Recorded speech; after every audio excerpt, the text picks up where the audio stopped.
Whether cultivated indoors or outdoors, hydroponically or in soil, cannabis requires light, air, water, nutrients, a growing medium, and heat to manufacture food and to grow.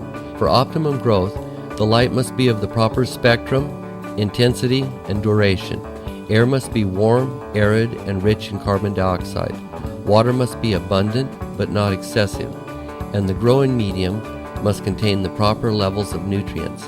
In this DVD, relying on my decades of experience, both as a writer and grower, I'll teach you how to manage these processes and keep your garden productive, efficient, and green.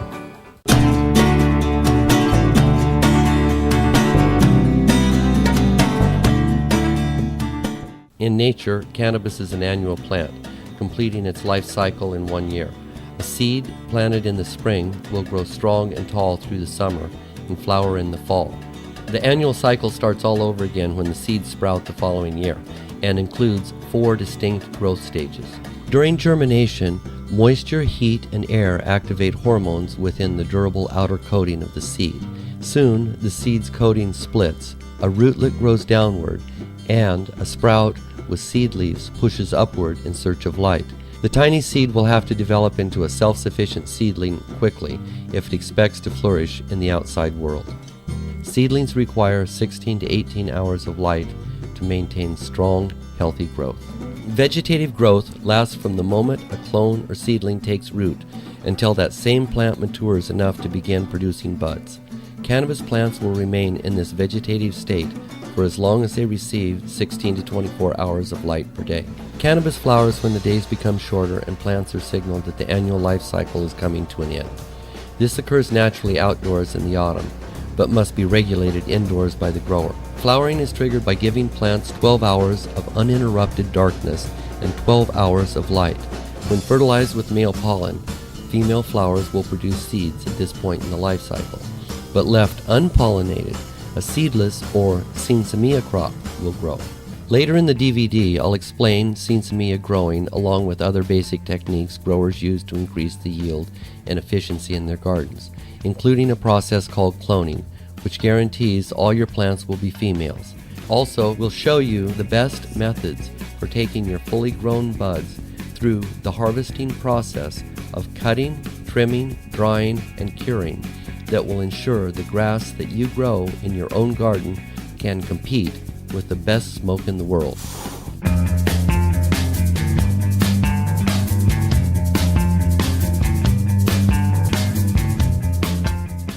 Invest a day of your time, a little bit of money, and you can grow buds just like this. Hi, how you doing today? I brought you into this little garden that was put together by a grower in a single day. It can also be taken down in less than a day if need be. You can make a garden just like this one and put it together just like this grower did in one single day. Come with me and find out how. Here we are inside of an 8x8 grow room, or what's about to be. What we've done is we've framed up the bottom with 2x3s, and we'll build a complete 8x8 grow room right in front of you. The best location for a grow room is in an obscure corner of a basement where it's easy to maintain a constant temperature year-round. Basements are well insulated by concrete walls and soil. An attic is also a good location, except for the possible heat buildup. Few people venture into an attic that is difficult to access. Outbuildings, garages, and barns not attached to homes are some of the worst places to grow cannabis.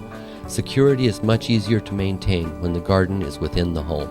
Productive growers have 2 distinct rooms within their grow operation: a vegetative cloning room and a much larger room for flowering plants. As the Trailer Park Boys from Canada can tell you, some of the best pot in the world grows in trailers.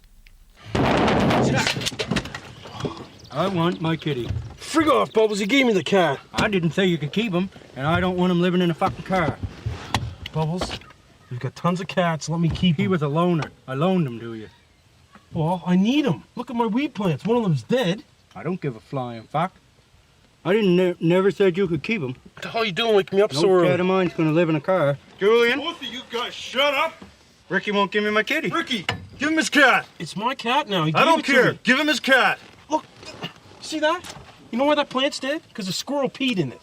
That's why I need the cat. It protects my weed plants. I got 4 plants left, guys. That's all I got left in my life. Please let me have one cat to protect my plants. Okay, I'm framing up a little grow room. Most people won't have to go to this extent, but they'll have to have something similar. So we're building basically a mock grow room.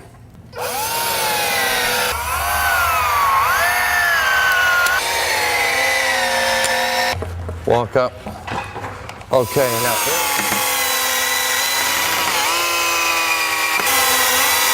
Let's measure in between these studs. We're just doing this approximately. And watch the dreadlocks. They can get caught up. I'm putting this on here just to stabilize this stuff. 31 inches. Just quite a bit sturdier than it was before, yeah? And we're ready to start mounting the vent fan.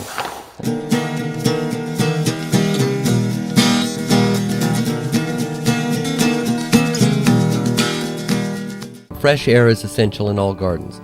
Outdoor air is abundant and packed with carbon dioxide, necessary for plant life. Indoor gardens must be meticulously controlled to replicate the outdoor atmosphere.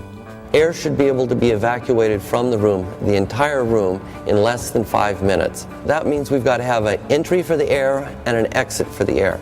Vent fans are rated in the amount of air measured in cubic feet per minute they are able to move. Okay, let's understand why we need to evacuate so much air and keep the air flowing through a room. A 10-foot square garden will use from 10 to 50 gallons or more of water every week. Plants transpire most of this water into the air, and if it is left in the grow room, humidity eventually increases to 100%, which causes growth to screech to a halt. It also opens the door for pest and disease attacks. Even if your grow room is in a small closet, you're going to need a vent fan. Right here we've got several different kinds of fans. We've got the propeller fan, which is the inline fan. I like these real well. They're not the most expensive fan, but they work and they work well. Next is the inline fan. What they have is an impeller inside, and this moves air through a duct at a high speed. These things are quiet, well balanced, and I love them. Next is a blower. This is called a squirrel cage blower because it looks like a squirrel cage and it blows out one end. They do move a heck of a lot of air quickly. These are little muffin fans, or computer fans I call them. They move quite a bit of air. They're small, they don't make a lot of noise, but you definitely can't get by with just one. And all of these are vent fans. They move the air from inside the room to outside the room. To install, run the duct the shortest possible distance and keep curves to a minimum. Well, this 6-inch ducting comes about 6 feet through this plastic PVC wall, turns the corner, and goes right into this hole here in the chimney. First it's cleaned with a charcoal filter, then it's vented out this chimney. One of the problems you run into in an indoor grow room is smell. A good exhaust fan, vented outdoors, is the easiest way to keep the house from reeking of fresh marijuana. A deodorizing liquid, ozone generator, activated charcoal filter, or a combination of these will solve fragrance problems. This particular one, fits in a 12-inch duct. You just put this in your ducting, it treats the air, takes out all the smell before it's expelled. And these charcoal filters are great. Around the outside is carbon, and on top of the carbon is a dust filter. The carbon actually absorbs the fragrance of cannabis. Some grow rooms have sufficient air coming in via cracks and holes, but the majority require air to be ushered in with the help of an intake fan. Over here, this is what I've been waiting to see. This hole right here is a hole that comes in, and it's for new air. This is a key place for a thermometer and a barometer. If the air comes into the room too cold, say lower than 60 degrees, you're going to have problems. It's going to make your plants feel bad. We don't want them to feel bad now, do we? Other key places for thermometers and barometers are at the level of the plants and higher in the room. So easily it could be 10 degrees cooler at the floor than it is at the ceiling. This 10 degrees will cost you ounces of bud. The ideal temperature range for indoor growth is 72 to 76 degrees Fahrenheit. The ideal thermometer is a day-night or maximum-minimum type that measures how low the temperature dips at night or how high it reaches during the day. At night, the temperature can drop 5 to 10 degrees with little noticeable effect on growth rate. The temperature should not drop more than 15 degrees Fahrenheit, or excessive humidity and mold might become problems. Look at the tips, the fringe of this plant here. They're transpiring to keep cool. If they're having trouble staying cool, you're going to see this outward edge of the plant turning up like this. If the temperature lowered just a little bit, then this would go away. And it also means you're going to need to water this garden every day just to keep it cool. Relative humidity is the ratio between the amount of moisture in the air and the greatest amount of moisture the air could hold at the same temperature. The higher the temperature, the more moisture the air can hold. The lower the temperature, the less moisture the air can hold. When the temperature drops, the humidity rises. It's that simple. Measure relative humidity with a hygrometer, an extremely important instrument that will save you and your garden much frustration and fungi. What we've got is 52% humidity in this grow room right now, which is an excellent humidity level for this to stay. Ideally, we'd like to have approximately 50% humidity during flowering and approximately 60 to 65% during vegetative growth. Humidity can be increased with a humidifier by spraying water into the air or by letting a bucket of water evaporate in the room, and can be decreased with a dehumidifier. Circulating the air within the room is incredibly important. The leaf can use all of the carbon dioxide in the zone right around it, and CO2 works for plants just like oxygen works for people. Well, what that means is the more CO2 you give a plant, the faster they'll grow. They can use 5 times more CO2 than naturally occurs in the air. It's very funny, but this little area here can have all kinds of carbon dioxide around it, and then within a short time all of that carbon dioxide is used, and if it's not fluttering, moving, no new air comes in to replace that carbon dioxide. What we have here is a wall-mounted oscillating fan. It looks like about an 18-inch fan, and what it does is it oscillates or turns back and forth and supplies circulation air around the room. And notice it's just above the canopy of the plants. You need a minimum of 1 fan like this for every 100 square feet or 10 by 10 room, but preferably you could use 2 or 3. Now if we take a look at this clone here, just last week the grower came in and stripped all the lower leaves off of it. The smaller buds down here really weren't getting very much light because the canopy is so dense. So it really didn't produce very much dope down here. The ventilation moves up through the plants like this and aerates everything from the top and the side, so it really lowers the probability of a fungal disease, and it also makes life pretty tough for spider mites, which are one of the biggest pests in the garden. And then the third thing is you can look under the garden and see exactly what's going on, so you can tell if there's any problems down here. Always make sure to have plastic blades on your fan, because when you put your finger in them, it won't hurt as much. Also, I like to have a shroud around this that protects you, because when you back into the damn thing, it's spooky, and it just might hurt you as well. It's a lot of fun to play with, but other than that, here in this high-tech grow room, what the growers decided to do is introduce carbon dioxide. But what this grower has is carbon dioxide that's built in a pressurized tank, just like a welding tank, and it comes through and it's dispersed out this tube here. He's taken the fans and put them over here at this level to blow the CO2 back this way, and another fan down low to blow it back up. What I've got here is an incredibly efficient inline fan with a 12-inch duct on it. This is the intake and this is the exhaust out this way. This I'm going to exhaust straight out the back of the room. What I'll do is I'll take this fan, put it right here in this hole where it's secure. There. Now that'll kind of hold it in place. I'll slide this 2x3 over the fan. This keeps the air from leaking in and the light from leaking out. Duct tape solves all your problems. And we do that just like this. Just put it in right around here, pack it in, and at nighttime, what I'll do is I'll go outside and take a look at this and see if there's any light leaking out around this. Okay? Since we have the duct tape handy, I always like to secure my wires everywhere, because this way you're not falling over anything. On this side we've got black visqueen plastic, but on the other side it's white and reflective. This is the white visqueen plastic that's along the wall. It'll protect the wall, and as well it provides reflection.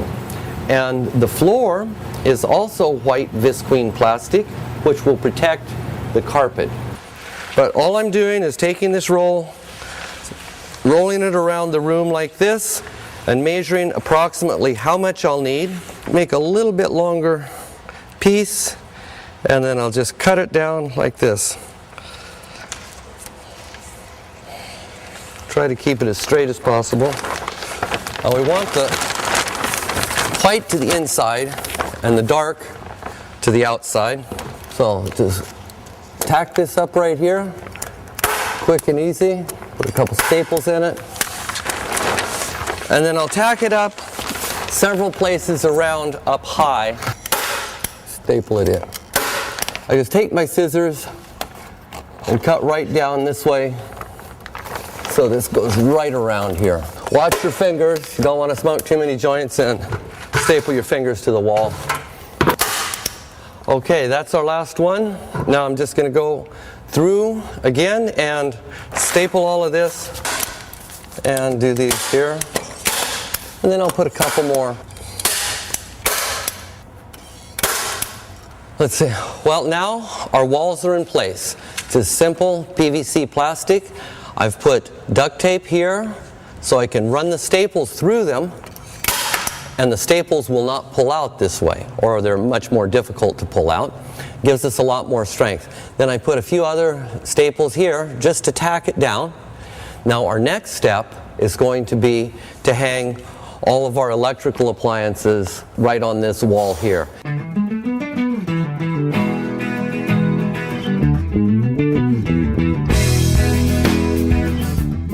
Hey, I've got an idea. Let's talk about a few lights. There's several lights here that I'd like to introduce you to. We've got the 400 watt metal halide here. This is called a compact fluorescent lamp. This one and this one are high pressure sodium 600 watt lamps, and the lamp over here is a high pressure sodium 1000 watts. Right here we have a 250 watt high pressure sodium lamp. Notice the arc tube is long. Next to it is a 250 watt high pressure metal halide lamp. Notice the arc tube is short and fat.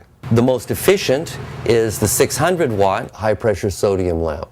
It's got a higher lumen per watt conversion than any other HID lamp. The lumen per watt conversion is the amount of lumens that are produced per watt of electricity. If we pay 10 cents for a kilowatt hour, and a kilowatt hour is 1,000 watts that burns for an hour, well, we get 140 lumens from a high pressure sodium, we get 120 lumens from a metal halide, and we get 100 lumens from a compact fluorescent. As you can see, we get much more light from a high pressure sodium than we do from a compact fluorescent, and we pay the same amount of money. This is an important factor to consider when you purchase lights. This is one of the largest wattages. It's a 1,000 watt high pressure sodium lamp. Here is the metal halide, 1,000 watt. This has the longest arc tube of all of the metal halides. For most growers, I recommend a 400 or 600 watt bulb. That's because they can be placed closer to the canopy of the garden. But you'll have to do some research to determine the right kind of light to suit your needs. We've discussed several types of lighting now. We've got the metal halide, the compact fluorescent, and the high pressure sodium. The metal halide and the compact fluorescent produce a light that's very similar, or a spectrum of light that's very similar to natural sunlight, and the high pressure sodium produce a light that's more like the harvest sun, and it's a bit yellow in color. The closer marijuana is to a light source, the better it grows, as long as it's not so close that heat from the lamp burns foliage. A good question is, how do you know what's too close and what's too far away? What's a good rule of thumb to tell? Well, the easiest way to tell is to hold your hand under here. Light fades quite quickly, and it fades to the square of the distance. So all you have to do is move that lamp a little bit closer, and you get a lot more efficient use of your light. If I put my hand down here about 18 inches away, feels fine and I have no trouble whatsoever. So that's a real good barometer, and that's where these plants are now, at 18 inches. Over here on the side they've come up, but they're still about 18 inches away from the actual light. And here we have a large light hood or reflector with a 400 watt lamp inside. This 400 watt lamp is not nearly as hot as the 1000 watt lamp, and I can put my hand about 4 inches underneath the arc tube, and it's not as hot as it was with 1000 watt lamp when my hand was a foot underneath the arc tube. Another way to tell if your plants are too hot is to hold a thermometer under there. Then you can tell exactly how hot it is. We've got 8 feet by 8 feet. If we want to use the entire room for growing, we would put one light here, one light here, one here, and one here. And notice that the growth is fairly even all the way across the entire crop, which is a very good thing. That's what you want to do, is keep the canopy approximately even. Nearly all stationary lamps have a bright or hot spot that plants grow toward. Yield is increased by giving the growing area uniform light distribution. Rotate plants every day or two by giving them 1/4 to 1/2 turn. Also, move smaller plants toward the center and taller plants toward the outside of the garden. Small plants should be set on a stand to even out the garden canopy. Spreading the light all depends on the reflective hood that you've got. Adding the proper reflective hood over your lamp can double growing area, which means growers who use the most efficient reflective hoods harvest up to twice as much as those who don't. There's all kinds of reflectors. Everybody says they have the best one, but what are the principles that work best? A few things I'd like to say to begin with. One is a hard or a shiny white is going to create hot spots. Any folds or bends in the reflector are going to create hot spots. Mirror images will also create hot spots. The best reflective surface is either a dull or a matte finish or a pebble finish that's a pounded hammer finish. It could be an aluminum color or a silver or a white. It's all about the same. Titanium white's going to be the brightest. Aluminum foil is one of the worst possible reflective surfaces. The foil crinkles up and reflects light at oblique angles. Well, Ricky's got the whole place wrapped in tin foil, like everything. That's the sink under there. Can't even use it.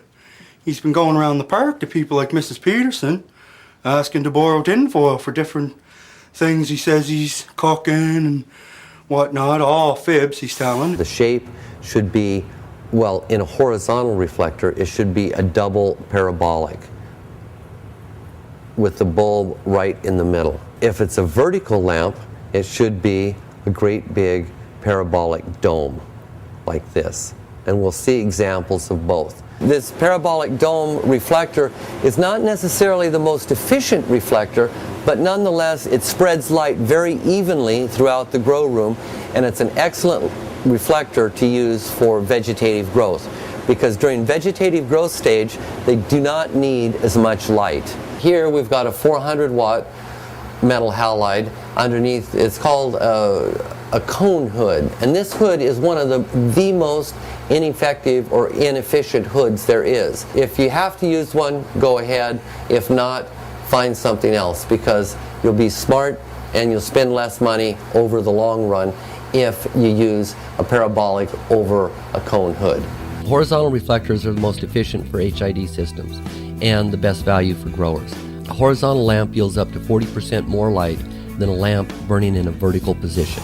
You can replicate the movement of the sun through the sky with a motorized light mover. This lamp is moving back and forth about 4 feet, Well, normally this lamp would be 24 inches above the plants, but since it's moving and it's ventilated very well, it can be placed closer, and that's a very good use of your lamp.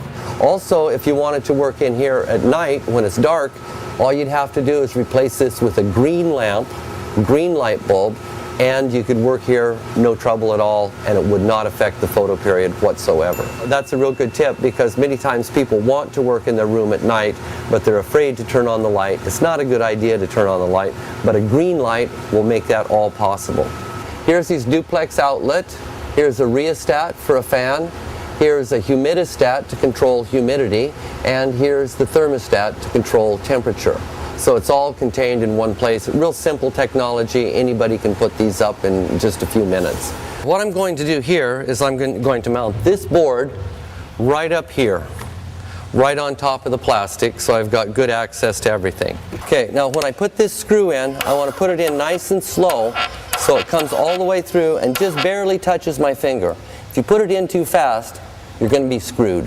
The third screw and the fourth. Okay? It's too far. Oh no, we're fine. There. Now notice that the electricity comes right through the side of the wall. This is very, very convenient. So I pull my cord out here, plug in the fan, and then the lamp, which I'll mount right now, will be plugged in to this timer. The timer is very necessary to play the role of Mother Nature, because in the flowering room we need to have 12 hours dark and 12 hours light. The timer will control this. A timer will also help control irrigation schedules, fan schedules, whatever you'd like. Don't start without having the appropriate timer. This 8x8 room could use 4 600-watt lamps. Now, what we've decided to do for the sake of demonstration is to hang one lamp, show you exactly how it's done, do a real nice job of it, and then let you decide how many lamps you'd like to hang yourself. What we have here is a 600-watt high-pressure sodium ballast. The ballast regulates the flow and the voltage of electricity. The electricity comes in through this heavy-duty grounded plug, transforms the energy into something that the lamp can use, and sends it out this cord here. Now this socket is just like your ordinary household socket, except it's much larger, and it's made from porcelain, and it's heavy duty. Now here's our bulb, 600-watt high-pressure sodium bulb. We put this bulb inside the mogul socket. This is a lightweight aluminum reflector that is easy to hang, but it's not so light that it will move around when the air blows. And that's where I'm going to mount it. Screw in, screw out. Now I've got a nice little hole started for my hook, and I'll just put this one in by hand. And I'll just tie a quick little granny knot here. You can use a square knot or a bowline, whatever you like, but there's no way that this is going to slip. Now the next step is to hang the lamp. Now I just run this cord over to the hook, make a little loop here, approximately where I want the lamp to be, and hook it there. Now I'll leave a long tail on this that I can easily make more knots in or more loops in, but I can adjust the level of the lamp very easily now. I just put the bulb in and turn it. Okay, now right towards the end it gets a little difficult to turn, so what I'll do is I'll grab this mogul socket and turn the bulb another quarter of a turn. Remember to seat your bulb properly, make sure it's screwed all the way in so there's a contact at the bottom of the socket. Otherwise the bulb won't start. And I just don't like any of this like oily fingerprints on the bulb. In fact, I think I'll wipe the entire bulb down. Always keep your bulbs clean. I've seen so many dirty bulbs, it's disgusting. And just a little bit of dirt will cut your light transmission by 5 to 10%. The bulb's in, It's tied off here. We can move it up and down the transformers outside the grow room, up on a shelf where it's safe. We don't like these on the floor because remember, the electricity goes above the waste and the water below the waste. Now the timer can be set for 12 or 18 hours, even 24 hours if you'd like, depending upon what you're growing. 12 and 12 for flowering, 18 and 6, 18 hours of daylight, 6 hours of darkness for vegetative growth, or you can even run it at 24 hours a day for vegetative growth. Some people like that very well. And it always seems like we need something else. So always leave a little bit of extra room so you've got all of your controls in one place. That way you can take a quick visual inventory of everything and know exactly what's going on in your room. There. Fits perfectly.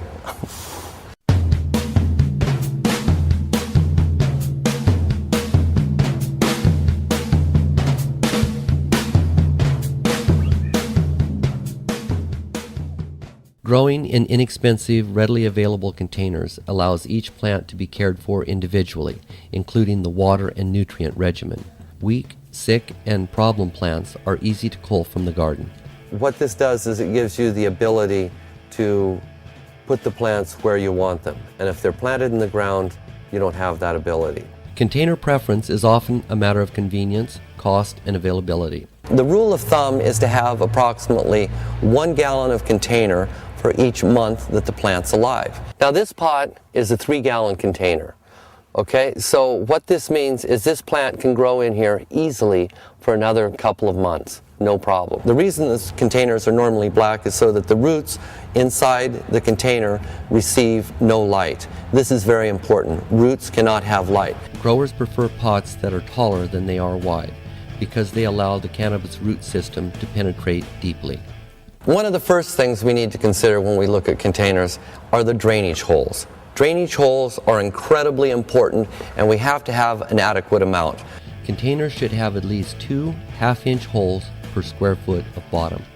What we need to do is continually pour more water and nutrients on the top and let it drain out the bottom. The container should also have a saucer underneath to contain some of the runoff water. Now, if the water stays in the bottom, it'll rot the roots. It's that simple. Notice also that the plants are put in here about as tight as you can get them because they really do not need much space when they're small. Huddle small, containerized plants tightly together under the brightest area below the HID lamp and move them further apart as they grow. In general, each 40-inch square space will hold from 16 to 32 plants. Now let's look at growing mediums. There's 2 basic kinds of growing mediums. First is a soilless mix. This is a medium that does not have any elements in it that will react with the plant. So you can fertilize it and that's it. You have complete control. This is what hydroponic gardens use. Soilless mixes are inexpensive, lightweight, and sterile growing mediums. You've got rock wool, which is spun rock fiber. You've got coconut husks that have been cleaned up and pressed together. And then you've got something like this, which is a mix of several components, mainly perlite and peat moss. Texture of soilless mixes should be coarse, light, and spongy to allow drainage and sufficient moisture and air retention. The next type is an organic medium. Many people prefer organic soil. I like organic soil real well, but I have to be careful with it just like you should. So if you're a new grower, first-time grower, I would suggest that you try a simple soilless mix that holds water evenly and drains well. The pH scale from 1 to 14 measures acid to alkaline balance. 1 is most acidic, 7 is neutral, and 14 most alkaline. Cannabis flourishes when the pH is between 6.5 and 7. Hydroponic solutions perform best in a slightly lower pH range, from 5.8 to 6.8. Measure the pH with a soil test kit, litmus paper, or electronic pH tester. Accurate measurement and control is essential to a strong, healthy garden. Here's a dynamic example of pH and why you should control it. Notice that these little plants are all yellow. Well, the reason they're yellow is because the pH is too low, and since the pH is too low, the nitrogen is locked out. That's why they're yellow. The easiest way to stabilize the pH of a soil that's too acidic is to mix 1 cup of fine dolomite lime per cubic foot of soil. The easiest way to stabilize soil pH that's too base is to add a fertilizer that contains sulfur. Ideally, soil temperature should range between 60 and 70 degrees Fahrenheit. If it starts getting up to 75 degrees, you're going to have problems. You're going to have a lot more insect trouble, and you're going to have fungus problems and basically rot. Soil amendments increase the soil's air, water, and nutrient retaining abilities. Mineral amendments are near neutral on the pH scale and contain few, if any, available nutrients. Organic soil amendments contain carbon and break down through bacterial activity. To improve drainage, mix 10 to 20% coarse perlite into soilless mix before planting. These are a little dry, and so we can pull this out right here and take a look at the root mass down here. They're a little bit dry, but this plant's 9 months old, and the good part is it's not quite pot bound. We can look at the bottom here and we can see some thin roots, but it looks all right. It looks all right. This plant can grow for another couple of months and do just fine. When you throw your garbage out, you want to make sure that there's no telltale signs of growing. Conceal everything. Take the plants, grind them up, compost them, take the stems, grind them up, and remove them from your property. Any type of signal to the police, because remember, they can go through your garbage. I've taken 16 pots and put them at equidistance underneath the lamp in a 4x4 quadrant. Got the sunshine mix right here. Let's bring it into the grow room and set it down. Let's just start filling these up, and notice some of the soil will come out the bottom, or soilless mix will come out the bottom, but that's okay. With just a little bit of care, we can keep the mess to a minimum.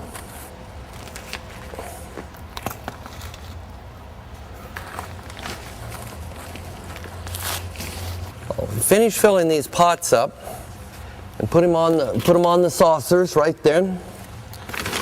Now we've got our reservoir that I'm bringing in. Now notice that I always keep a top on a reservoir. There's a couple of reasons for that. The first and foremost is so that the water will not evaporate, because if it evaporates, it'll bring more humidity to our room, and we don't need that. Second reason that we keep this covered is so that nothing falls in it. Got a little container in here, a little watering can. It's the only one we could find, so don't laugh.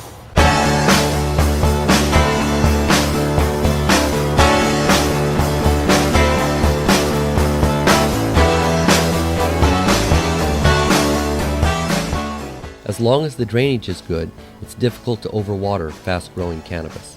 Gently break up and cultivate the top half-inch of soil surface with your fingers to allow water to penetrate evenly and guard against dry soil pockets. Irrigate soil and soilless mixes when they are dry 1/2 inch below the soil surface. Use plenty of water and allow at least 10% runoff during each watering. The concentration of calcium and magnesium indicate the hardness of your water. Water containing 100 to 150 milligrams of calcium per liter is acceptable to grow marijuana. Reverse osmosis machines are the easiest and most efficient means to clean raw water. A reverse osmosis machine uses small semi-permeable membranes that allow pure water to pass through and filter out the dissolved solids from the water. And that's what we use to give the plants, because that water is much easier to deal with. Nutrients are elements that a plant needs to live. Carbon, hydrogen, and oxygen are absorbed from the air and the water. Other nutrients are absorbed from the growing medium and nutrient solution. Supplemental nutrients supplied in the form of a fertilizer allow marijuana to reach its maximum potential. You're going to spend a lot of money on different fertilizers. Pay attention, look closely. Fertilizers help you, but at the same time, they're expensive. Basically, you need two kinds of fertilizer when you're growing marijuana. One for vegetative growth, which is a high nitrogen fertilizer. Later, when you change the photoperiod, you want to change your fertilizer to a flowering fertilizer. So you want to have a low nitrogen and a high potassium and a high phosphorus. And of course you have to use a micronutrient. In this case it's Flora Micro. And you can also get a hard water formula and a regular or a soft water formula. If plants are growing well and have deep green, healthy leaves, they are probably getting enough nutrients. The moment growth slows or leaves begin to turn pale green, it is time to fertilize. These plants have been flowering 8.5 weeks, and we'll notice what they look like. All of the leaves, the large fan leaves or small water leaves around the outside of the bud are turning yellow. This is from lack of nitrogen. Experimenting on 2 or 3 test plants is the best way to gain experience and develop your horticultural skills. Give the test plants some fertilizer and see if they green up and grow faster. You should notice a change within 3 or 4 days. Well, if your plants are thirsty, they may care for a little bit of tea. That's organic tea. And this pillowcase is full of llama manure and sheep manure. And this stuff is a great mix for vegetative growth. So what happens is this is soaked in here for several days, and then the water is used as fertilizer. Great stuff, and they can put it on really heavy. Now for flowering, what this grower will do is use llama manure and bat guano. Different mix, it's got a high phosphorus content and potassium as well. Works great for flowering. Okay, there's a 2,000 gallon an hour pump, and he just hooks on the garden hose to it here, and on the other end he's got this water wand with an on-off valve, and he waters away. And at the other end of this water wand is a breaker head, and this breaker head mixes water and air together. It aerates the water just before it's applied to the plants.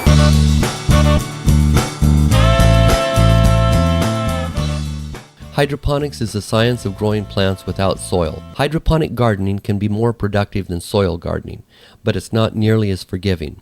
Soil works as a buffer for nutrients and holds them longer than inert hydroponic growing mediums. Inert soilless hydroponic mediums contain essentially no nutrients. All the nutrients are supplied via nutrient solution. Contrary to popular belief, hydroponic gardens often require more care than soil gardens because plants grow faster. There are more things to check, and there are more things to go wrong. Hydroponic systems are distinguished by the way nutrient solution is applied. Passive systems have no moving parts, so seldom does anything break or malfunction. Passive systems rely on capillary action to transfer nutrient solution from the reservoir to the growing medium. Absorbent growing mediums such as vermiculite and peat moss are ideal for passive systems. Low initial cost and low maintenance are the main reasons growers choose passive systems. Active hydroponic systems actively move the nutrient solution. Examples of active systems include flood and drain, nutrient film technique, and top feed. Active recovery systems use growing mediums that drain rapidly and hold plenty of air, such as expanded clay, pumice rock, rock wool, and coconut fiber. Ebb and flow or flood and drain hydroponic systems have proven track records as low maintenance, easy to use gardens. Individual plants in pots or rock wool cubes are set up on a special table called a growing bed that can hold 1 to 4 inches of nutrient solution. Nutrient solution is pumped onto the table or growing bed, flooding the medium from the bottom up, while also pushing out oxygen-poor air. Once the nutrient solution reaches a set level, an overflow pipe drains the excess water to the reservoir. In top-feed hydroponic systems, nutrient solution is metered out in specific doses and delivered via spaghetti tubing or an emitter placed at the base of individual plants. Aerated nutrient solution flows into the growing medium where it is taken up by roots. The runoff nutrient solution is directed back to the reservoir as soon as it drains from the growing medium. Rock wool, coconut fiber, and expanded clay are the most common growing mediums found in top feed systems. NFT hydroponic systems supply aerated nutrient solution to roots located in gullies. Seedlings or cuttings with a strong root system are placed on capillary matting located on the bottom of a covered channel. Constantly aerated nutrient solution flows down the channel or gully over and around the roots and back to the reservoir. Only growers with several years' experience should try an NFT system. Growing in deep water culture is simple, easy, and productive. Seedlings and clones are held in net pots full of expanded clay pellets, rock wool, or other growing mediums. The net pots are nestled in holes in a lid that covers the reservoir, while the roots of seedlings and cuttings dangle down into the nutrient solution. A submersible pump lifts nutrient solution to the top of a discharge tube where it splashes into the access lid. Nutrient solution cascades down, wetting roots and splashing into the self-contained reservoir below. Aeroponic systems use no growing medium and offer the highest performance possible. Roots are suspended in a dark growth chamber without growing medium where they are misted with oxygen-rich nutrient solution at regular intervals. Aeroponic systems require greater attention to detail. There is no growing medium to act as a water nutrient bank, which makes the system delicate and touchy to use. If the pump fails, roots soon dry and plants suffer. And I just water this soilless mix and water the hell out of it because it's totally dry and it can take quite a bit of water. This pot can hold all the water in this container. In fact, I could even just pour it out like this. And as soon as we see water coming out the bottom, we know that we've saturated everything. And make sure it gets completely wet the first time. That's very, very important because if it doesn't get completely wet, there'll be dry soil pockets that won't hold fertilizer and the roots will not grow in there. And what I like to do to water things is give everything a little bit of water at first and then go around and water it again. That gives the water time to soak in. If you've got any problem with wetting your soil, the easiest thing to do is to add a few drops of dish soap, biodegradable dish soap in here, and that will make the water wetter and it will penetrate the soil more quickly. Except for these two walls, we have a fully functioning grow room now. We've framed everything up, we've put the walls up, the white visqueen plastic, we added our vent fan up here so it vents off the hot air. We've put our board here to mount everything we need electrical on it, our power strip, our lamp and timer, our fan up here that will be on 24 hours a day, and our thermometer and hygrometer. Now we've also got our lamp hung, and notice it's nice and even. We've got an adjustable cord that goes from here to the hook here, 16 pots here in a 4x4 quadrant. We're not going to grow any plants because it's a bad idea given our legal situation. What we've done to show you plants is to go around to different clandestine grow rooms and take our photos there so that we will not break the law. We're simple reporters.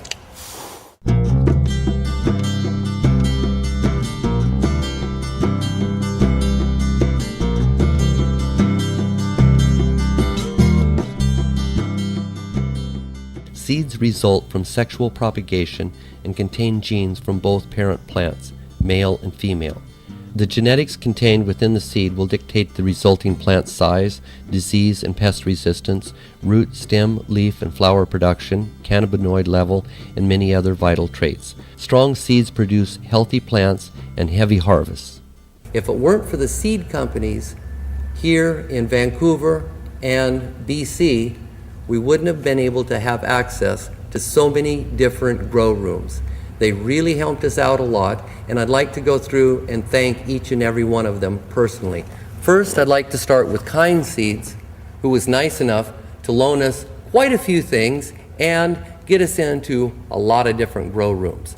The next is Reeferman Seeds, and he's done incredible things. He really helped us out. We have Next Generation Seed Company, Vancouver Island Seeds, Liberty Seeds, and then there's Legend Seeds. They helped us get into several different places. And DJ Short, creator of Blueberry. And the last one is Chimera Seeds, whose seeds you can see here in front of us, And we're fortunate enough to have Chimera here today. Hey Chimera, how you doing? Pretty good, Jorge. How are you doing? Great, great. What makes a good seed? Well, generally, just the basic is you want a good seed that's hard and dark. When you take it and you pick it up between your fingers and you squeeze it, if it breaks, it's not a good seed. It's generally not going to be viable. Here's a shot of hash plant. Notice the seeds are just about ripe. Let me pull one of these out. Nice, solid, dark seed. Definitely ripe. That's a viable seed right now. This one is still growing and it's developing. This simple illustration of a seed reveals an embryo containing the genes and a supply of food wrapped in a protective outer coating. Mature seeds that are hard, beige to dark brown, and spotted or mottled have the highest germination rate. Soft, pale, or green seeds are usually immature and should be avoided. These seeds right here in my hand, Yeah, they're very light colored. They don't weigh very much, and when you squeeze them between your fingers, they just snap. oh yeah, that could easily be bird seed. Store seeds in a cool, dark, dry place and make sure to label containers. Some seeds will remain viable for 5 years or longer when properly stored. Once you get a seed, once you order the seed and it comes to you, what's next? What do you do with that seed? Well, you want to get the seed into a position where it's able to grow, and that means giving it enough water that the plant can take it into the embryo and start dividing its cells and growing into a new plant. You can soak it in a glass of water, Okay. allow the cells to soften a little bit and give the plant a little kickstart into life, and then they can either be planted in a paper towel or placed directly into the growing medium. Soaking seeds in water allows moisture to penetrate the protective seed shell. Common household water contains enough dissolved solids to nurture seeds through their first few weeks of life. For a viable seed, generally you want to find something that will sink in water. Cannabis seeds need only water, heat, and air to germinate. They do not need fertilizer, extra hormones, or any light. Properly nurtured, seeds will germinate in 2 to 7 days, in temperatures from 70 to 90 degrees Fahrenheit. During germination, the outside protective shell of the seed splits, and a tiny white sprout called the root or taproot pops out.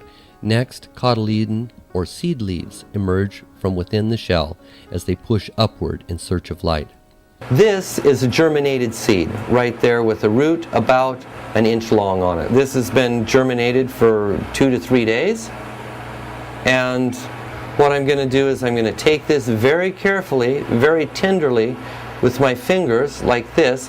I actually could use tweezers that are very delicate, and then I'll take this and carefully put it into this hole here, a pre-drilled hole, and set it down like that. Push it down. Notice my fingers down about 1/4 of an inch, and then I'm pushing the top in.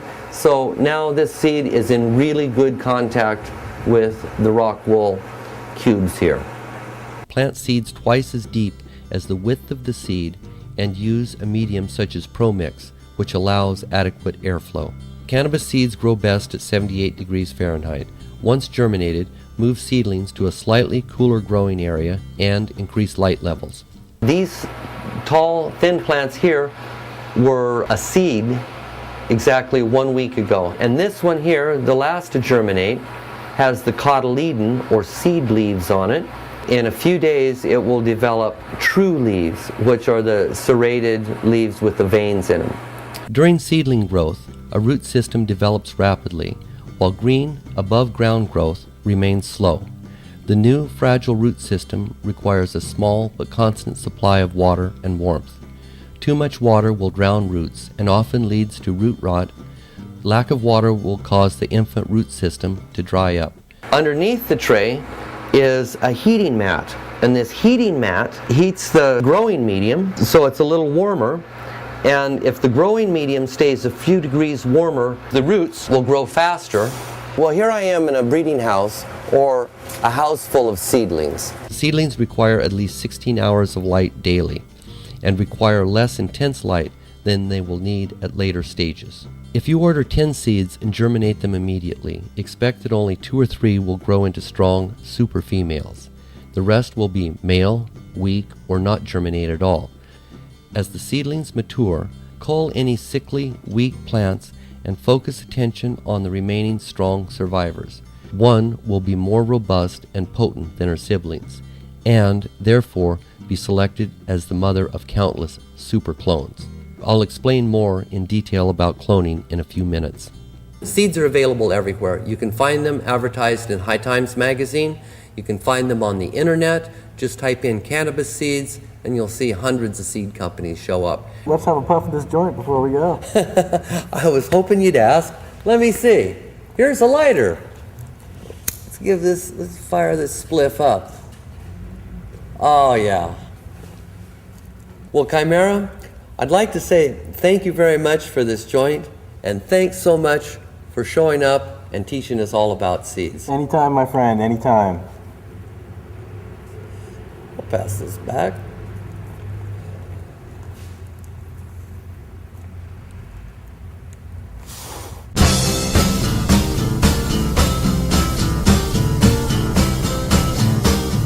Okay, here we are on Vancouver Island, and we're going to make clones.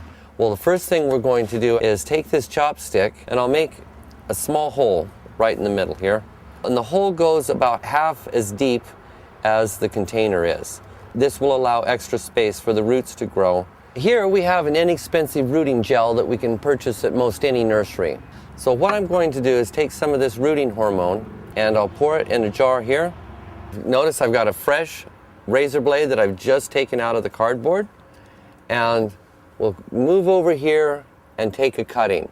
These plants are in the vegetative growth stage and they're mother plants.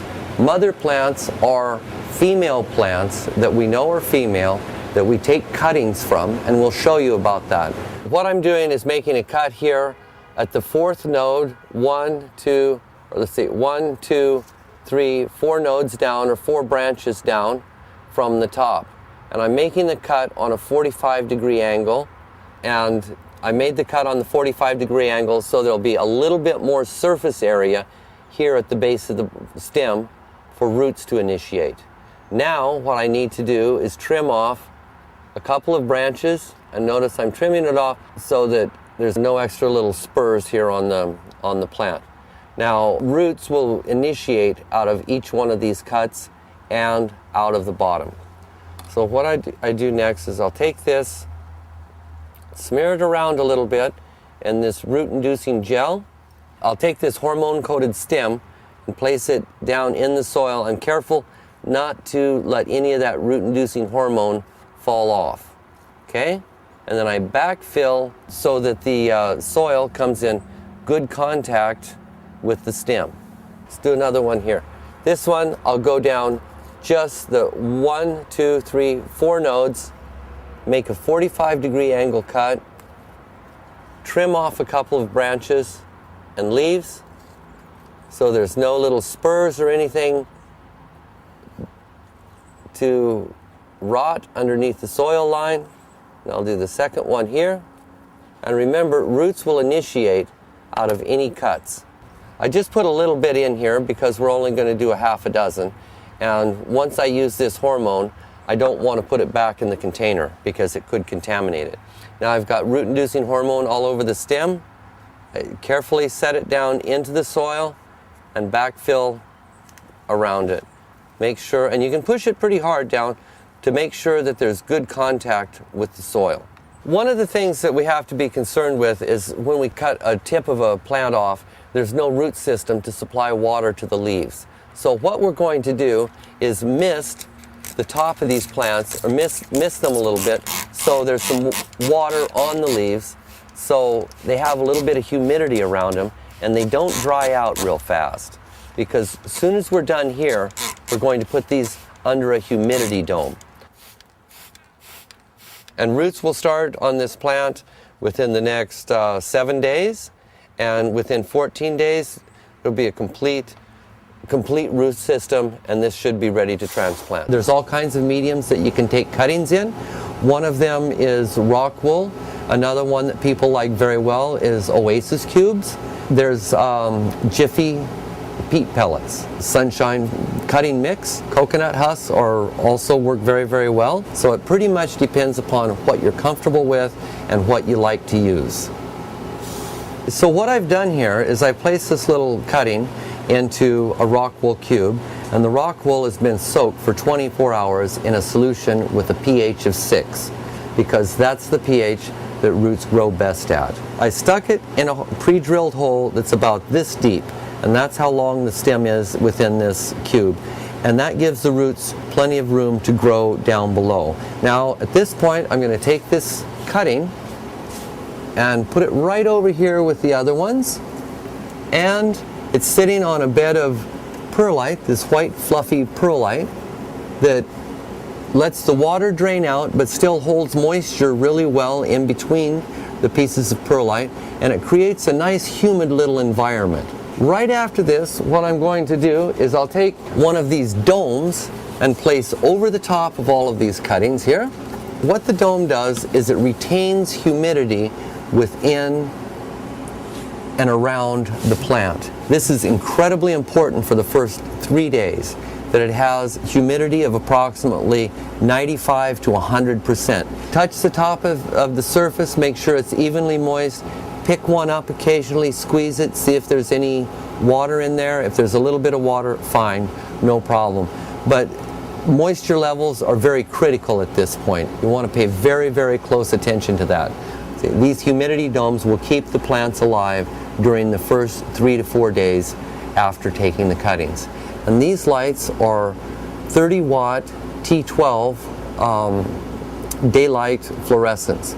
So it's very, very simple light that you can find just about anywhere. These little cuttings have been taken 18 days ago, and as we can see, they've already developed roots. I'm just going to lift this flat up and show you what these roots look like. They're mixed with perlite, but we've got some incredibly strong, vivacious roots. And one of the ways you can tell roots are very strong and healthy is that they're not brown, they're not discolored at all, they're bright white. It's a good one. Okay, here, let me pull this plant out and show you what a good set of roots look like. This plant is ready to transplant. It's got long, strong roots that are very, very healthy. Many people transplant the plants when there's not enough root mass on it. Like this, there's not quite enough roots. Well, notice this one's got quite a few more roots. This is the good plant to transplant. This one, I would wait 3 or 4 more days until it grows a few more roots, because once we transplant this into the vegetative growth room, into a larger pot, we're gonna push the heck out of it, and we want it to grow as fast as possible, and a lot of roots are what we need. Once a seedling establishes a strong root system and foliage growth increases rapidly, it will enter the vegetative growth stage.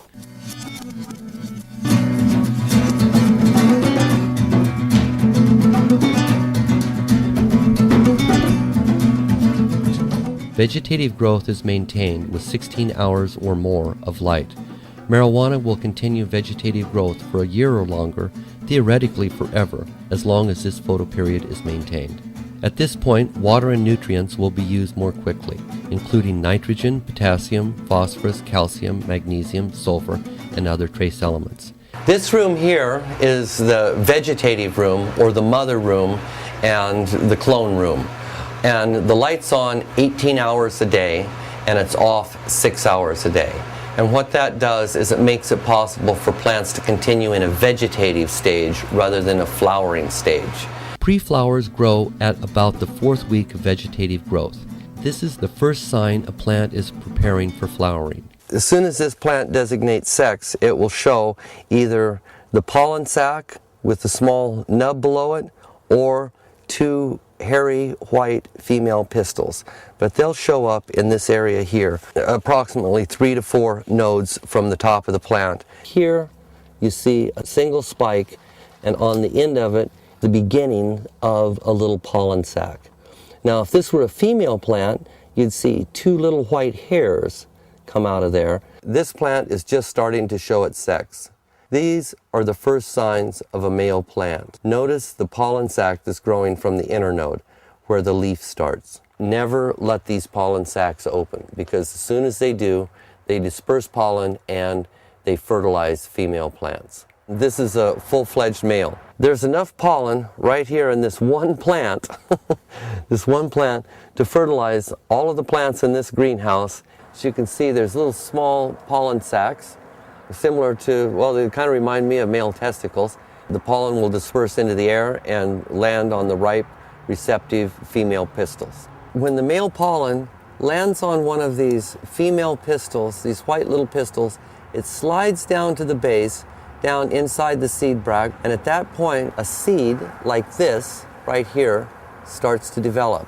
But at this point, the bud quits growing. All of the energy is put into seed production. And you just get a lot less resin and a lot less THC on plants that are seeded. Plus, half of the weight of the bud is seed. I don't care what the DEA says. You cannot get high on seeds. You can still clean the seeds out and smoke the pot. It's fine. But in general, we want to grow weed rather than seed. Let's grow Sinsemilla dope. That's what we want.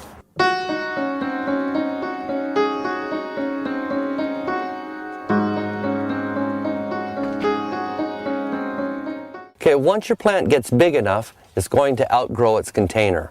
So at that point, you're going to need to transplant it to a larger container. Signs of root-bound plants include slow, sickly growth and branches with excessive distance between limbs. To check for root-bound symptoms, remove the plant from its pot and examine its roots to see if they are deeply matted on the bottom and surrounding sides of the pot. If we just take this plant here, move the container a little bit, touch the container, and then gently pull it off, we'll see that there's roots everywhere around the edge of the container. This plant is pot-bound or root-bound. These roots don't have anywhere to go. Tiny root hairs are very delicate and may easily be destroyed by light, air, or clumsy hands. In order to keep this plant growing quickly and give enough room for the roots, we'll transplant it into this 3-gallon container full of organic mix. Always transplant into the same or similar type of growing medium. Now the first thing I'm going to want to do is to open a little hole in this container. I'll open it a little bit more, and then I'll just take this very carefully and set it down in the container and backfill around it and push the soil into good, strong contact with the root system. Now I'll just give it a good watering, and I'll tell you, this is really important. You give it lots of water. Do not be afraid to overwater this plant because you can't. Now we'll just wait for this to drain on down, and that's it. That's done. It's that easy. Do a few hundred of these, and you'll get the hang of it. Once transplanted, cannabis requires low levels of nitrogen and potassium and increased quantities of phosphorus. Photosynthesis and chlorophyll production are slowed, as are water and nutrient absorption. Transplant late in the day so transplants will have all night to recover. Also, give transplants filtered, less intense light for a couple of days. Holy fuck, man, we got a major situation here. What, the squirrels again? No, it's not squirrels, man. This is much bigger than fucking squirrels. Look at these little black specks. What are they? That fucking thing. What the hell is that? Fuck, you know what's going on here? What? Dope-eating insects, man. They're gonna fucking wipe out the whole crop, just like happened to me in grade 7. Remember that? Ricky, this can't be happening, all right? Pests, fungi, and diseases can all be prevented, but if allowed to grow unchecked, they can devastate the garden in a few short weeks. Insects, mites, and maggots slither into the grow room, eating, reproducing, and wasting weed. Fungi spores are present in the air at all times. They may be introduced by an infected plant or from air containing fungus spores. Disease attacks sick plants first. Strong plants tend to grow faster than pests and diseases can spread. Cleanliness is the key to insect and fungus prevention. The grow room should be totally enclosed so the environment can be controlled easily. Keep the floor clean. Keep all debris off soil surface. Growers and their tools often transport microscopic pests, diseases, and fungi. Disinfect tools by dipping in rubbing alcohol or washing with soap and hot water. Wash your hands before touching foliage and after handling diseased plants.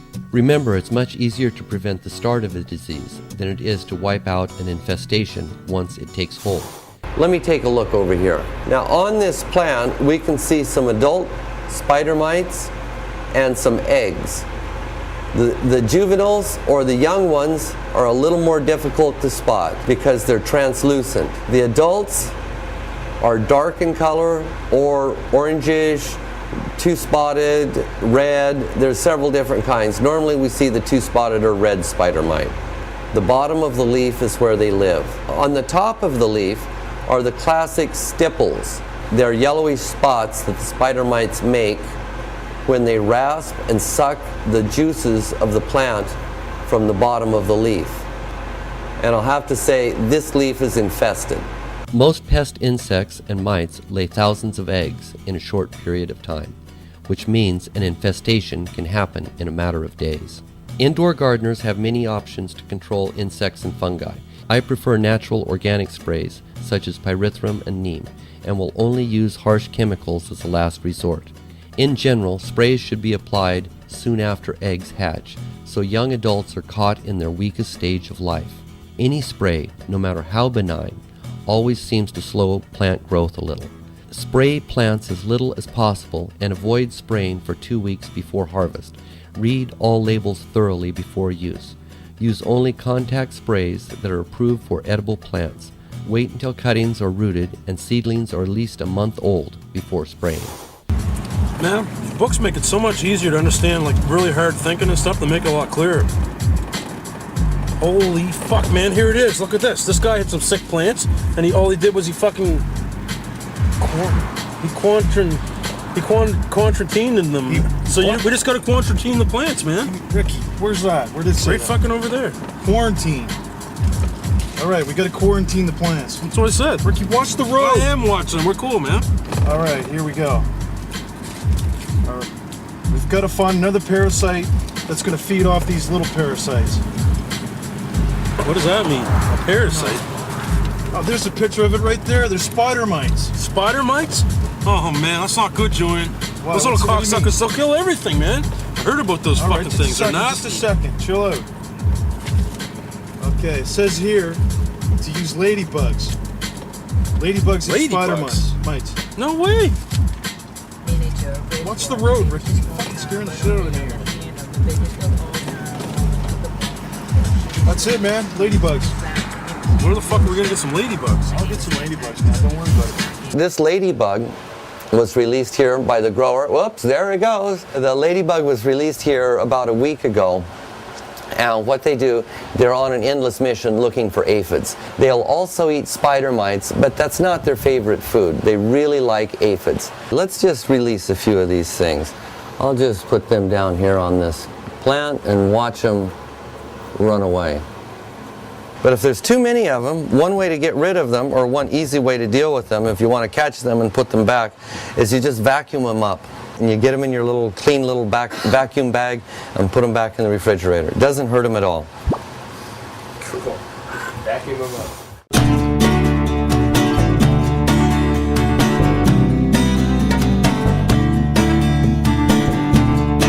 Here we have one of the classic strains of all time, Panama Red. This has been a favorite of mine for years. The first time I smoked this plant was in Costa Rica, and that was, some 30 years ago. It's a classic sativa. Look at the size of this leaf. The blades are huge. This is a classic indica or afghanica leaf, however you want to look at it. But notice it's very, very broad leaf and short. Both these plants are approximately the same age. And you can see how much more robust the indica plant is than the sativa. This is going to be probably your biggest indicator of what type of plant you have. The sativas have a much fluffier, lighter bud than the indicas. The sativa can often be 20 feet tall, 4 meters or more. That's a tall plant. They've got a huge root system and they're much more drought tolerant than the indicas. The sativa takes longer to grow. The high is more of a soaring, never-ending high. The indica, the high with it, is more of a lethargic, heavy stone, a body stone, if you will. Indica is much more dense and strong, thicker and heavier. The indicas do not grow as tall. They're short, squat, and bushy. They can take more cold than the sativa, and overall they're just a tougher plant. And what does the beginning grower need to grow? Indicas in general are easier to grow than sativas, but it just kind of depends on the variety. What I would suggest is to use a cross between an indica and a sativa and get one that's good for beginners, such as a Northern Lights cross.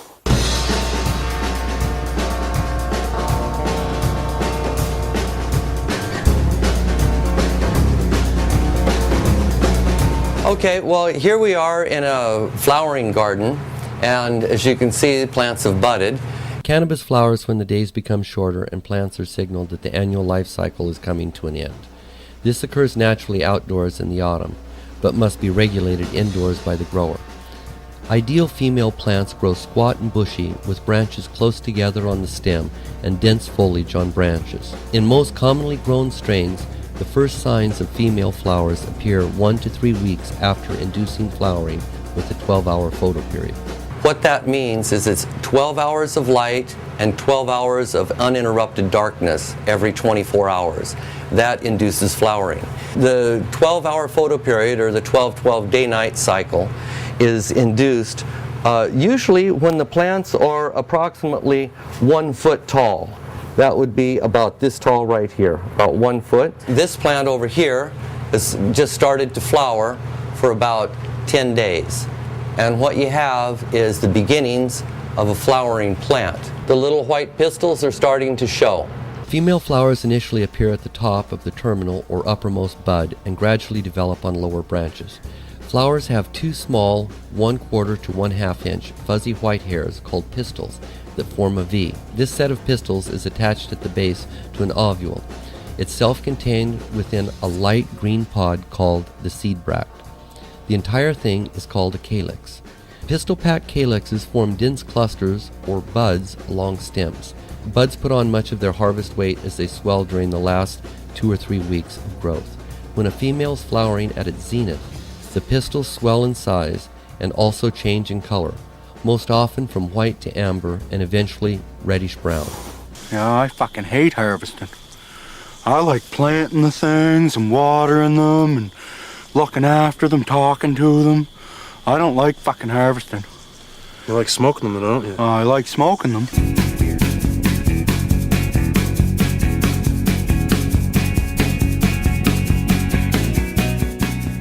A bountiful harvest is the payoff for all the research, work, risk, and investment you put into your grow room, not to mention the long, patient wait. A well-organized harvest is essential to ensure the highest quality cannabis. The best way to tell when one of these buds is ripe is to look at the resin glands. The resin glands tell a story. Get a close-up look at resin glands. Use a 10-power magnifying glass, jeweler's loupe, or a 20 to 50-power handheld microscope. Resin gland development will be in one of 3 stages: clear, milky white, and amber. The best time to harvest Sinsemilla is when THC production is peaked, but not yet started the degradation process. Sinsemilla flowers are mature 6 to 12 weeks after the photoperiod has been changed to 12 hours. Established indoor varieties tend to go through 4 to 5 weeks of rapid bud formation before growth levels off. Peak harvest takes place 1 to 3 weeks after growth slows. Avoid the taste of organic or chemical fertilizers in harvested buds by flushing with plain water or a clearing solution 7 to 10 days before harvesting. Do not water for a day or 2 before harvest. The soil should be fairly dry, but not dry enough so plants wilt. This will speed drying time by a day or more and not affect the quality of the end product. And most importantly, plan in advance where you will securely dry all that bud before you cut it. Well, there's these guys sleeping right over there. I don't know who they are, but I want to keep it quiet. So here's the deal. We're going to harvest now. Get down here so we can see this, because what I'm doing is I'm going to just take these simple scissors and cut this baby at the base. It'll be a little bit hacking, but not bad, especially if I bend it and hack it. Here we go. Now, we're going to take this bud, this beautiful bud of Love Potion number 1, over to the trimming teepee and put some nimble fingers to work. Proper handling is the key to retaining THC potency after harvest. Prolonged exposure to light, temperatures above 80 degrees, friction from fondling hands, and damp, humid conditions should be avoided. THC exists only in the leaves, flowers, and glandular trichomes, lovingly referred to as resin glands or simply trichomes. All right, boys. Time for the final test.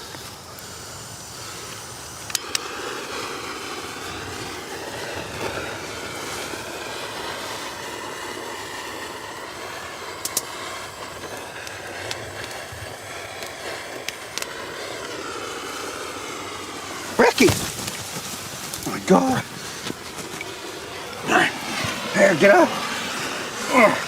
Oh my God, boys. How was it? Ooh. Boys, that is hands down the best dope I've ever fucking smoked. Once you cut your buds off, ain't time to nuke them and get high yet. You gotta wait. You need to dry the buds. The buds take about, well, anywhere from 5 to 15 days to dry, depending upon humidity and temperature. Humidity should be somewhere between 50 and 60%, and the temperature somewhere between 65 and 85 degrees. Now let's take this harvested female into our drying teepee where we've got a little harvest party going on. Manicuring is easiest immediately after harvest, when leaves are still soft and supple. Trimming leaves immediately will also speed drying. Use a small pair of trimming scissors with small blades capable of accessing hard-to-reach leaf petioles and snipping them off at the stem. Manicure over a fine silk screen or glass table to collect fallen resin glands, which can be smoked immediately or pressed into blocks of hash. Budget enough time to harvest and manicure your crop, so you won't have to leave the job half finished. Properly manicuring 1 pound takes from 4 to 6 hours by hand with scissors and 1 to 2 hours when using an automatic trimmer. Beginners should plan on slightly more time until they get the hang of it. What we need to do first is trim off these great big shade leaves. I always like to take them off right here at the base of the stem. If you fail to remove the stem, it shrivels and dies, attracting moisture that can in turn attract mold. Next, I'll go through and trim them on the outside. Different buds can be trimmed differently. These Afghanis are probably the easiest to trim. And then the sativas are like a lot more difficult to trim because they've got many more leaves and the buds are shaped differently. By trimming it up, we retain the bud that has the most resin, the mind-bending stuff, and get rid of the leaf, such as this one. But remember, don't throw them away because we're going to make hash with them later. But notice how I have to get in between these buds and trim that leaf right out of there and then shake it away. And then once I trim this off and clean the bud up, then I can hang them individually, hang branches this size or larger. This bud here probably weighs 10 grams, maybe 12 grams right now. Well, when it's dry, it's going to weigh 75% less. In fact, that's the way you can tell when your plants are dry. There we go. That bud's ready to dry. Fresh green marijuana is not very potent. After harvest, it must dry before smoking. What we've done so far is we've cut the crop, we've harvested it, we've trimmed it up or manicured it very closely to the bud. Now we've got to hang it to dry it. When dried relatively slowly, over 5 to 7 days, moisture evaporates evenly into the air, yielding uniformly dry buds with minimal THC decomposition. Do not dry your dope too fast. Do not turn the fan directly on it. Do not dry it in 2 or 3 days. Let it go at least 5 to 7 days, and it will become evenly dry. That's what we're looking for, even dryness. Inspect drying buds daily for any signs of fungus, mold, and spider mites. What we'll do is we'll leave this hanging for the next week, maybe 10 days even. And when it's dry enough for the stems to break instead of fold like this, they'll clearly break and crack. Cut a branch off and bend it like this, and if it snaps, that means it's dry enough to start the curing process. Let's try that again. Let's see if this branch snaps out here at this level. Yes, it does. Curing allows buds to dry sufficiently to prevent mold from growing even if they are stored for a long time. Cut stems into manageable lengths and place them in an airtight glass container. Gently pack as many buds into the container as possible without damaging them. Leave the containers in a cool, dry, dark place.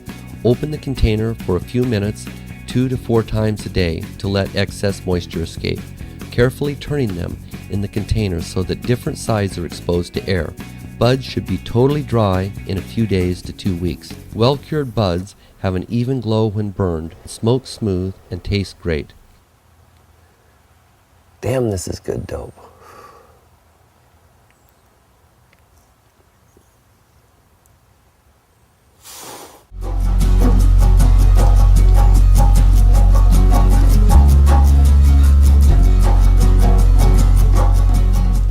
So, you've made the harvest, the buds are hanging, you've done the trimming. What do you have left? All this leaf. What are you going to do with this? Smoke it? I don't think so when you've got all those great buds. So, let's make some hash out of it. We're going to take 100 grams and make 10 grams of hash. Some of this hash will be very, very high quality. How are we going to do it? With water, cold water. What we've got is green matter that has a water base, and then on it is resin. Resin has an oil base. Well, the two do not mix, and that's the key to what we're going to do today. We've got a complete array of 8 swag bags that Kind Seed was nice enough to loan us. These bags are going to be the key to everything, because as you can see, they've got a screen on the bottom, and that's the secret. What I have here is called the work bag. The reason we call it a work bag is because it's the first bag that the shake is put into. And this is where the bulk of the green matter will wind up. This comes in a size called 220 microns.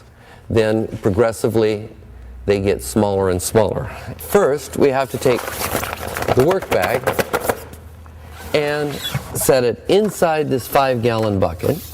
Then we'll take ice in order to keep everything cold, nice and cold. Take a little bit more ice, put it in the bag. Next, we'll put in a little bit of water. Not too much water. We'll put the leaf in slowly. The idea is to make sure everything gets very, very wet. And in order to do that, we'll mix about half the leaf with the ice and water. Okay. But we're mixing that water and the ice and the leaf together, so everything gets exceptionally wet. Now we'll put in a little bit more ice.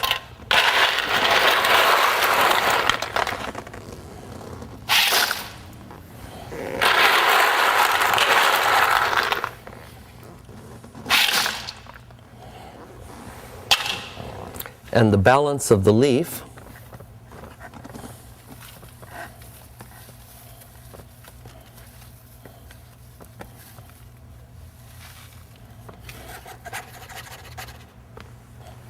we will do this with water, pure water, that comes from reverse osmosis.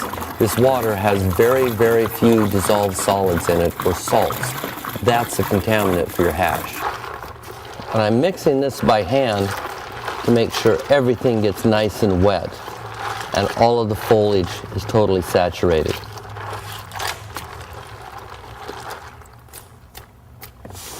What we need to do is agitate the water, leaf, and resin in order for the resin to separate from the leaf. And to do this, let's use this small little egg beater, electric egg beater that we find in most kitchens. As we're mixing everything up really good, I'll pull the bag up. I want to make everything mix really, really well. But at the same time, what I want to do is I want to make sure that the hash or the resin settles, and it settles through the sieve at the bottom. This is really important. So just sit back and wait for us to come back, because what we've got is another 10 minutes of blending. We're at about 15 minutes now with this cold leaf, and we'll see what happens. We're going to have to let it settle down through the sieve in the bottom of this bag.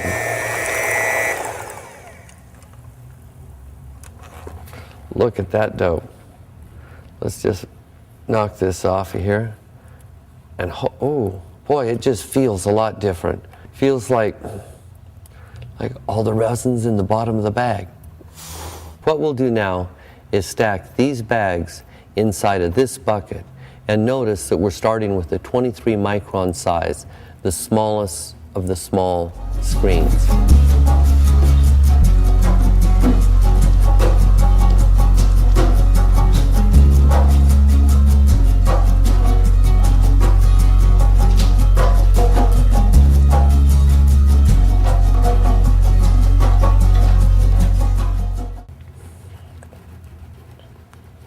I'm just kind of shaking it easily. Anything that's down there will just come right on up. And just keep the same jigging action all the way up. Now I'm up at the top. Okay. See, I've got water draining out the bottom. Whoa, look at the color of that water. So I'm just straining this out, giving it a good squeeze. So it dries right up. I want to get everything out of there.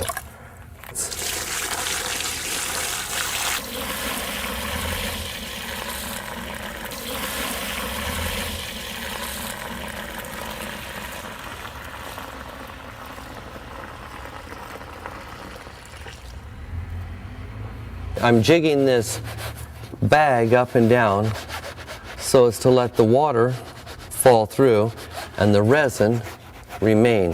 What we've got is a little bit of resin down there that we've washed up. Okay, what I'm going to do is I'm going to capture that resin, grab it, squeeze the water out of it, and set it up here on this piece of cardboard. Let's bring another bag out and see what we've got. We've got a nice little bit of hash down there.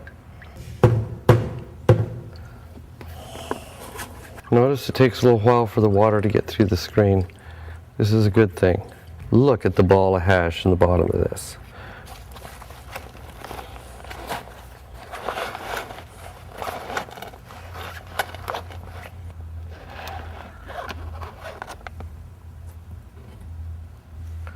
I've got several grams here. I'm just bumping this apart. Now this is going to be at least 25, maybe 30% THC. So we'll take a closer look at this one and all the rest of the hash that we separate tomorrow when they're dry. Well, I'm real excited about this gold I have in my hand because we converted this from the leaves, the green leaves. So essentially we've got green to gold. Well, I remember a few years ago, many of my friends would actually throw their old leaf away. In fact, some of them even bought shredders so they could shred it before composting. Well, little did they know they could turn it into this green gold. And it's been drying for 12 hours overnight, and it's got kind of a grainy consistency, but it's definitely dry enough to smoke. So let's see what we've got here. In the first pile, it came from the third bag, 158 micron bag. That's how big the sieve is in the bottom of the bag. And it produced about a half a gram of fair hash. But notice, I don't know, it's hard to see this, but it falls apart. It acts a little differently than the other hashes. Okay, this one from 129 micron screen in the fourth bag has a little bit more oily consistency, I guess you'd say. It sticks together a little bit, but it's still grainy. The third one, which comes from the fifth bag, this is the fifth bag, a 74 micron screen. Now that means they're getting a little bit smaller, quite a bit smaller, And we've got some real resin heads here. This is, you press it and it really sticks together. It's a bit grainy, but it's a whole different consistency than the other one. Now the sixth one, or the one from the sixth bag, is from the 46 micron screen, and it's incredibly oily, but it's not going to be quite the hash that the one in the previous one was, in the previous bag was, because it's, well, you can feel it as being oily, but one of the reasons is the heads on the heads of the resin glands are most of them are broken in this one, and it's not, and for that reason it'll be just a little less potent than the one from the 74 micron screen. Now let's see how some of this stuff tastes.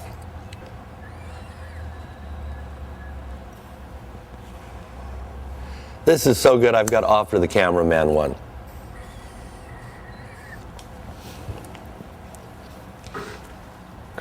Thank you. I just took a little bit.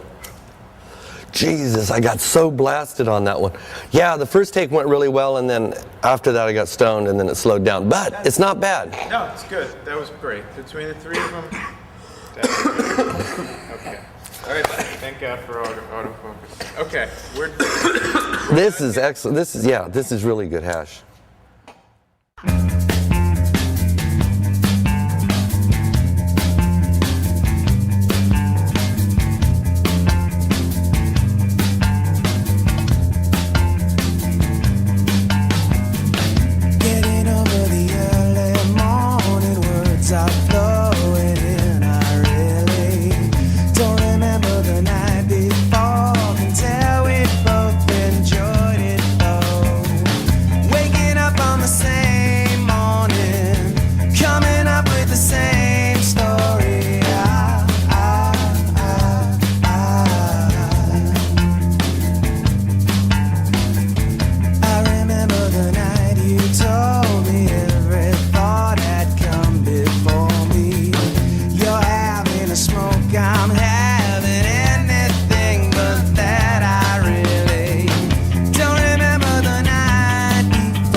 Camouflaging plants is fairly easy. You just have to get them into dense foliage and make sure there's a lot of the similar colors and different leaf shapes around the cannabis. From a distance, you really can't see this stuff. It blends right in, the sun shines across it, breaks the light, breaks the leaf shape. So the key is to have a lot of foliage around these plants. The ducks, the geese, the loons, the crows, and the loons.